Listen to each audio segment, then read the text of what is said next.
Bonjour à tous, c'est Pams. Aujourd'hui, je vous propose un nouveau format. On va découvrir des nouvelles techniques en kinésithérapie innovantes pour essayer justement de vous faire votre avis. Aujourd'hui, je vais tester le dry needling, donc je vous laisse venir avec moi.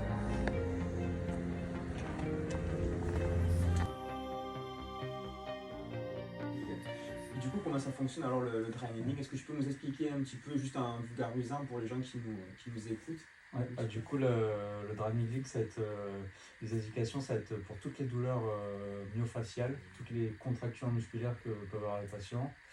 On va s'en servir aussi pour tout ce qui est tendinopathie, pour tout ce qui est aponevrosite. Et l'autre indication, ça peut être tout ce qui est problème d'adhérence, de cicatrices kéloïdes. Ça, on peut travailler aussi ça avec les aiguilles de dry needling. Et du coup, comment ça fonctionne? En fait, tu viens mettre des aiguilles et tu agis sur quoi Ouais. Alors du coup, pour tout ce qui est problème de contracture, on va venir chercher ce qu'on appelle un trigger point dans le muscle. Donc c'est des points de tension musculaire qu'il y a dans le muscle. Et on va venir poncturer ça avec l'aiguille. Et ce qu'on va obtenir, si on pique pile poil le trigger point, on va obtenir un twitch musculaire. Donc c'est une secousse musculaire. Et du coup, le muscle va épuiser sa contraction et derrière, il va se relâcher. Parce qu'en fait, les trigger points, c'est des points de contracture qui vont comprimer du coup la vascularisation au niveau de la zone. Et du coup, ça va créer une hypoxie de la zone et une acidose métabolique de la zone. Et en poncturant ça, on revascularise, on casse l'acidose métabolique et le muscle va de nouveau être réoxygéné et va pouvoir enfin se relâcher. Ok, et est-ce qu'il y a un process, c'est-à-dire est-ce qu'il faut 2-3 séances pour avoir une amélioration sur du long terme ou juste une séance ça peut être efficace? Après, peut-être ça dépend aussi de la contraction. Ouais, voilà, c'est vrai que ça va vraiment dépendre du cas clinique. Ce qui est sûr, c'est qu'on va vraiment un gain de temps par rapport à des techniques de physio, des techniques, parce que ça peut se traiter seulement en acupression avec les doigts. Mais c'est vrai que là, c'est une technique intrusive, mais du coup, ça nous fait vraiment gagner du temps. Il faut qu'on a avoir des résultats dès la première séance, et là, on sait que c'est la bonne indication. Mais après, on ne peut pas dire tel ou tel délai parce que ça va dépendre de voilà, Ouais, l'importance de j'imagine la bien de la personne. contracture. Et est-ce qu'il peut y avoir un intérêt aussi pour de la récupération musculaire ou est-ce que c'est pas vraiment conseillé? En récupération, on peut le faire plus pour tout ce qui est douleur de tendinopathie quand on a vraiment beaucoup chargé au niveau du muscle, où on va commencer à avoir des tensions au niveau tendineuse. Mais le truc, c'est qu'on ne peut pas vraiment enchaîner les séances de dry needling. Il faut laisser bien une semaine entre chaque séance parce qu'il y a un phénomène inflammatoire qui se fait, des courbatures. Donc, c'est pas un phénomène qu'on peut vraiment utiliser à chaque fois après une séance comme ça. Par exemple, d'entraînement. si j'ai des grosses courbatures, je vais pas à chaque Et fois ouais, me faire ça. parce que je vais Ok. t'en rajouter encore en plus en te piquant, je vais te rajouter des courbatures Ouais, sur des courbatures. pas Donc, forcément intéressant. Et du coup, c'est ouais. quoi la différence entre l'acupuncture et le dry needling? Ouais, Si tu pourrais nous le c'est préciser. vrai que les aiguilles ont tendance à. C'est le même type d'aiguille, elles se ressemblent, mais l'acupuncture, là, on va traiter des méridiens énergétiques, on va, on va poncturer plusieurs points sur un méridien, on va aller très peu profond. Moi, j'en fais pas Ouais, d'acupuncture, bien hein, sûr. mais c'est juste des ponctures en subcutané, alors que nous, là, on vient vraiment piquer dans le muscle. On fait un point par un point, on pique pas en plusieurs points en même temps. Et là, c'est vraiment une technique mécanique, quoi. C'est pas de la médecine chinoise, il y a des études qui montrent l'efficacité de la technique. Et c'est vraiment un effet biochimique et mécanique qui se passe dans le muscle. On ne traite pas les méridiens, on traite vraiment dans le muscle, quoi. Est-ce qu'il y a des contre-indications alors à cette technique ou pas spécialement? Alors, il y en a quelques-unes, ouais. Il y a des contre-indications absolues, ce qui va être tout ce qui est problème d'infection, si le patient a de la fièvre et tout, les lymphodèmes, hématomes, s'il y a des blessures sur la zone, euh, euh, des personnes qui vont prendre des antivitamines K, là, des anticoagulants. Ça, c'est les contre-indications absolues. Après, les contre-indications relatives, c'est s'il y a du matériel sur la zone, un tatouage, on ne va pas piquer sur le tatouage, période de grossesse, parce qu'il y a certains points que si on les pique, ça peut déclencher voilà, des contractions utérines. Puis après, oui, une des contre-indications absolues aussi que j'ai oublié de dire, c'est le refus du patient. On ne va pas le forcer, on ne va pas l'attacher sur la table.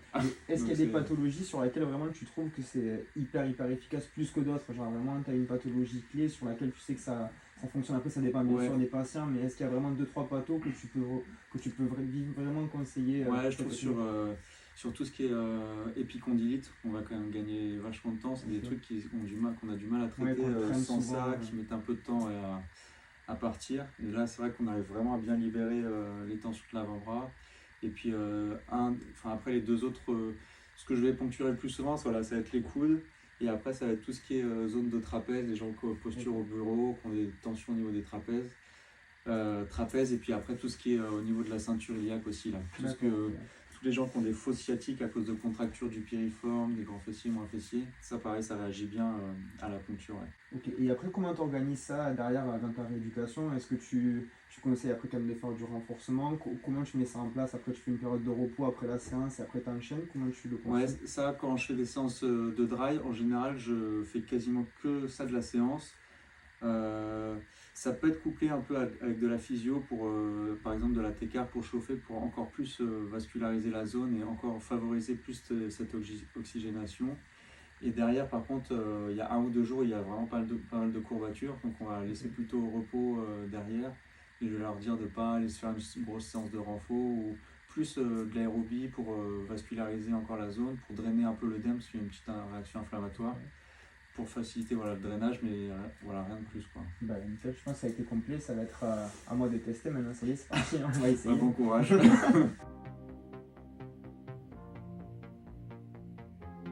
Si tu remontes. Ouais.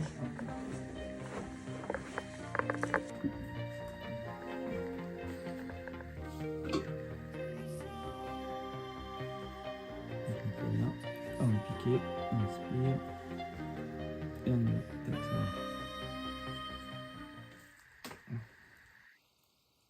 Donc le danger, c'est plutôt la zone du poumon, donc il ne faut jamais piquer vers le bas.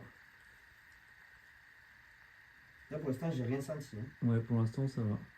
Là, je commence à rentrer un petit peu dans le muscle.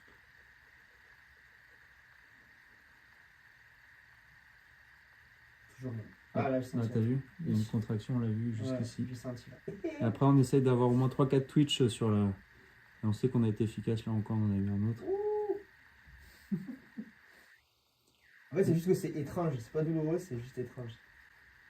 Là, je fais ce qu'on appelle du pistonnage. Je fais des petits allers-retours sur le trigger point. Et là, c'est quand que tu peux nous dire qu'il y a eu un effet, que ça a été efficace? À partir de quand? À partir du moment où on a des Twitch, on sait qu'on est efficace. D'accord. Okay. Tu m'as dit 3 ou 4, c'est ça? Ouais, 3 ou 4 déjà au niveau d'un muscle, c'est vraiment pas mal. Ok. Ben, franchement, je pensais que ça serait beaucoup plus douloureux que ça, c'est bon? Ouais, c'est bon. Je pensais que ça serait plus invasif, que je le sentirais vraiment comme une genre de seringue, tu sais, qui viendrait rentrer.